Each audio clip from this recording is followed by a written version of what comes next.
Keraton Kesepuan, kerajaan Islam pertama di tanah Jawa Barat. Dulu Keraton Kesepuan ini namanya bukan Keraton Kesepuan, namun Keraton Dalam Agung Pakumati, dibangun oleh anak pertamanya Prabu Siliwangi yang bernama Pangeran Raden Walang Sungsang, kakak dari Kian Santang, atau gelar di Cirebon Pangeran Cakrabuana atau Mbauku Cirebon, dibangun pada tahun 1430 Masehi. Lalu diperluaskanlah oleh keponakannya sekaligus menjadi menantunya yang bernama Syekh Syarif Hidayatullah atau yang lebih dikenal dengan sebutan Sunan Gunung Jati. Jadi Sunan Gunung Jati ini mendirikan Keraton Kesepuan pada tahun 1529 Masehi, dan yang Mbak dudukin ini atau yang kita berada di sini namanya Kompleks Siti Inggil ya. Siti itu yang diambil dari kata tanah, inggilnya tinggi, jadi tanah yang ditinggikan.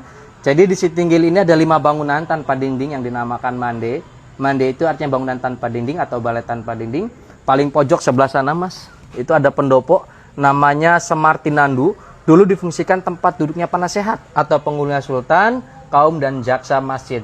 Dan itu ada 2 tiang, itu ngambil simbolnya 2 kalimat syahadat. Kalau yang kita berada di sini, ini namanya Mande Malang Semirang. Dulu difungsikan tempat duduknya raja atau sultan untuk melihat acara peperangan di alun-alun depan sana. Itu ada alun-alun ya, nama alun-alunnya itu alun-alun Sangkala Buana. Jadi dulunya fungsinya alun-alun ini fungsinya untuk latihan peperangan, latihan berkuda, memanah, menombak dan sebagainya. Jadi di Mande Malang Semirang ini tiang tengahnya ada 6, di atas 3, di bawah 3 yang ada ukirannya, ini ngambil simbol rukun iman. Kalau kita hitung semua tiangnya jumlahnya ada 20, ngambil dari sifat wajib bagi Allah yang 20, wujud tidak bakau dan seterusnya. Di paling pojok sebelah sana juga Mas itu ada pendopo lagi namanya Mande Pandawa 5. Dulu difungsikan tempat duduknya panglima perang atau pengawal pribadi sultan. Ada 5 tiang ngambil simbolnya rukun Islam. Ya, kalau yang di tengah ini ada pendopo nih.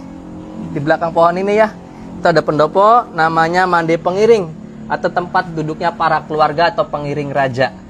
Jadi, kalau rajanya duduk di Mande Malang Semirang, keluarganya duduk Mande Pengiring.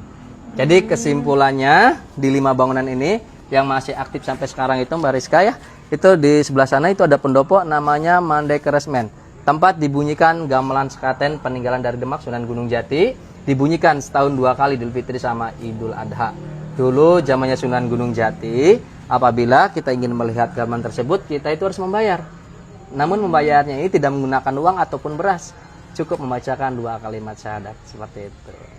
Nah, kalau untuk tiang-tiang ini masih asli, masih original. Ini dari tahun 1529. Atau 495 tahun usia 500 bukan tadi. 495 tahun. Kecuali atapnya, kalau atapnya ini sudah pernah diganti ya. Dulunya menggunakan kulit jati. Namun berhubungan termakan usia, jadi menggunakan